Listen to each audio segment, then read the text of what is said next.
Today we have a new cutting-edge camera phone from Huawei, the Pura 80 Ultra. So how special are these cameras, and is this phone worth getting? I'm Will for GSM Arena, and let's find out in our Huawei Pura 80 Ultra review.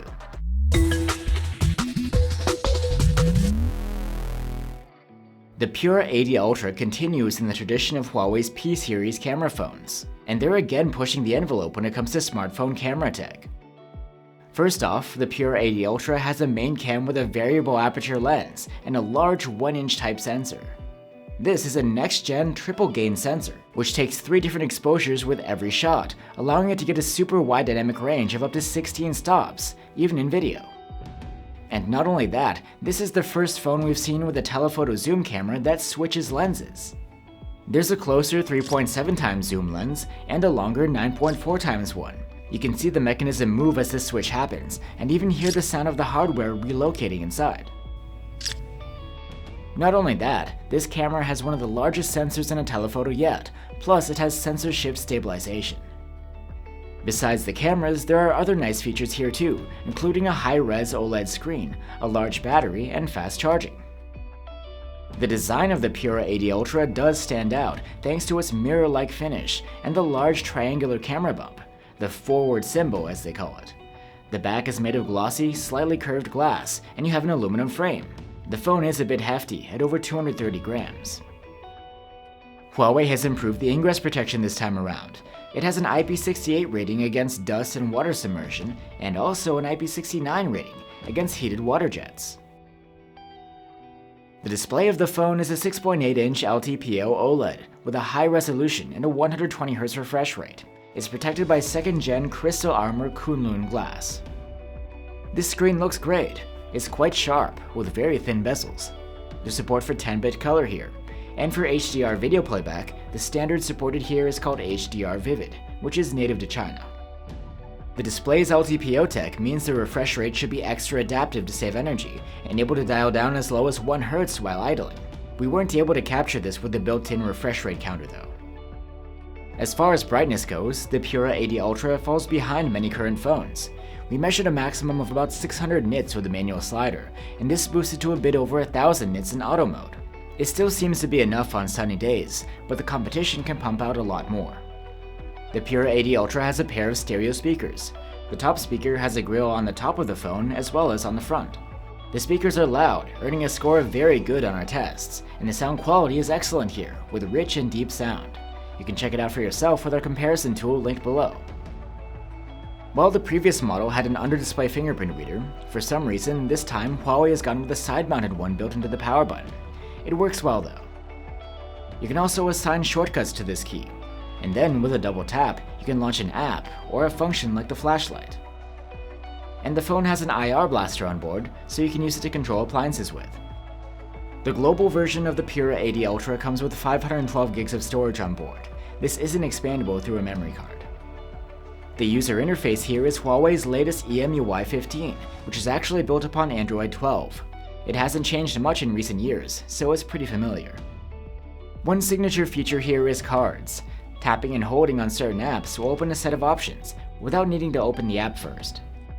As you probably are aware, Huawei devices don't have support for Google apps or services, so instead you can use Huawei services and apps. This includes their proprietary App Gallery app store. It works fine, but if you're looking for a specific app, you might not find it within Huawei's catalog. There are other ways to get apps outside of the store though. With the integrated Pedal search, you can find apps on the internet, on developers' websites and other repositories, and install them from there. And there are also a few workarounds for accessing Google's apps. We like to use Gbox, but there's also MicroG and Aurora Store. These create a sort of virtual layer through which they pose as a regular Android phone with proper access to the Google Play Store, so apps that normally wouldn't run can operate this way. However, that doesn't mean all apps off the Play Store are guaranteed to work properly. This phone doesn't have a whole lot in terms of AI-based software features, but at least you do get some AI photo editing tools within the gallery. While the Pura 80 Ultra pushes the limits when it comes to the cameras, chipset-wise it's nothing too special. The phone runs on the self-developed Kirin 9020. It's the best the company has at the moment, but it performs at about the level of competitors' mid-range level chips.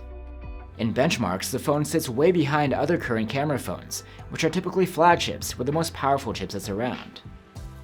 And even though the chipset is rather modest here, the Pura 80 Ultra's thermal management leaves a lot more to be desired. During our prolonged stress tests, the CPU performance throttled surprisingly low, with potentially lag-inducing dips and spikes. The Pura 80 Ultra has a large battery. The global models is 5,170 mAh. In our battery life tests, we weren't too impressed though. The phone earned an active use score of 11 hours and 51 minutes, which is fine, but we expected more considering the battery capacity. Like the previous model, there's support for 100-watt charging, and the charger comes in the box. With this adapter, we were able to charge the phone from 0 to 80% in half an hour, and a full charge took 42 minutes. There's also support for fast wireless charging and reverse wireless charging. We've made it now to the cameras, which include a main cam with a large sensor, a telephoto camera which switches between 2 optical zoom levels, and an ultra-wide cam which has autofocus. The main camera has an adjustable aperture too. In Pro mode, there are 9 fixed steps you can choose between f1.6 and f4.0. It's useful if you want to manipulate the depth of field. Shooting at the widest f1.6 aperture will get you a shallow depth of field with a blurred background, while at f4.0 you get more of the scene in focus with a deeper depth of field. The main camera captures very nice photos during the day.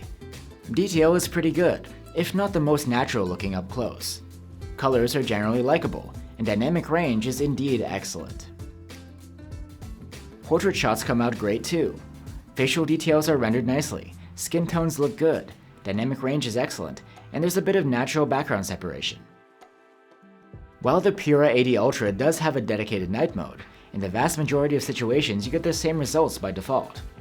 These nighttime photos are very good, with nicely rendered detail and excellent dynamic range. Colors are generally very pleasing. The white balance can sometimes be a bit off though. Moving on to the telephoto camera, which is able to switch between 3.7 times zoom and 9.4 times zoom. Or rather 10 times, because that's the preset we get here.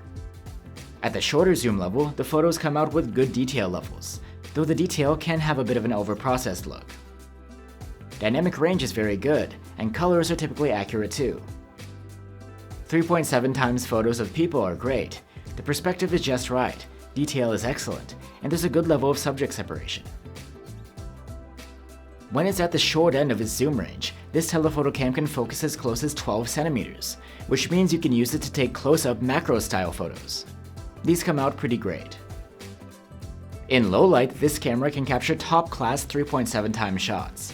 Detail is excellent, and dynamic range is too, with the only flaw being a tendency for the white balance to be off with certain types of lighting. For some reason, while Huawei was fine to use a decimal for the shorter zoom, the longer zoom toggle is rounded to 10 times instead of 9.4. This means that if you select the toggle on the viewfinder, there's a bit of digital zoom, unless you pinch to go back down to exactly 9.4. Anyway, the default 10 times photos are decent, but hardly remarkable. They have a certain painting-like quality to detail, and there's probably some level of AI enhancement involved here. 10 times low-light shots aren't really packed with intricate detail, but they're still usable. Moving on to the ultra-wide camera. These daylight photos have very good detail and excellent dynamic range. Colors are well tuned in terms of saturation too. And in low light, the ultra-wide camera is solid. Dynamic range is nicely wide. And while colors are a tiny bit over the top, they're still likable. Detail is generally good, but not class-leading. The Pura 80 Ultra has a capable selfie camera. It's 13 megapixels with autofocus, and it has quite a wide field of view at 21mm, but it also has a couple of crop modes.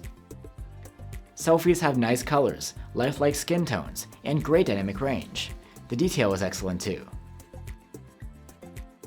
The Pura 80 Ultra records videos in up to 4K at 60fps with all of its cameras, including the front-facing one. The 4K videos from the main cam are actually just okay for the class. The detail level is average. Otherwise, the dynamic range and contrast are good, and colors are accurate, if not too lively. The telephoto camera is in pretty much the same boat. 4K clips aren't particularly sharp, but they're still solid overall. And here's a look at 10 times zoom video. It's worth noting that these clips aren't shot through the longer lens. They're done by adding digital zoom to the 3.7 times ones. And the ultrawide camera does a solid job for video, but again, nothing class-leading. Electronic stabilization is always on, and it does just an okay job. There's still some shakiness left over when walking. In the dark, the main camera is able to produce great detail for these conditions, and you get a bright exposure and well-developed shadows and highlights. At 3.7 times zoom, the telephoto camera is also quite good at night. And while the ultrawide's low-light recordings are quite soft in the shadows, they're still usable. So that's the Huawei Pura 80 Ultra. It's a flagship with a flashy design, top-tier ingress protection, fast charging, great speakers, and innovative cameras that capture great photos and great nighttime video. The phone also runs very smoothly in day-to-day use. However, it's also not without drawbacks. The chipset lacks 5G and posts only mid-range performance scores. Battery life is just average, and using Google apps and services requires jumping through hoops. And even then, there's no workaround for some features like Google Wallet, Android Auto, screencasting, or QuickShare.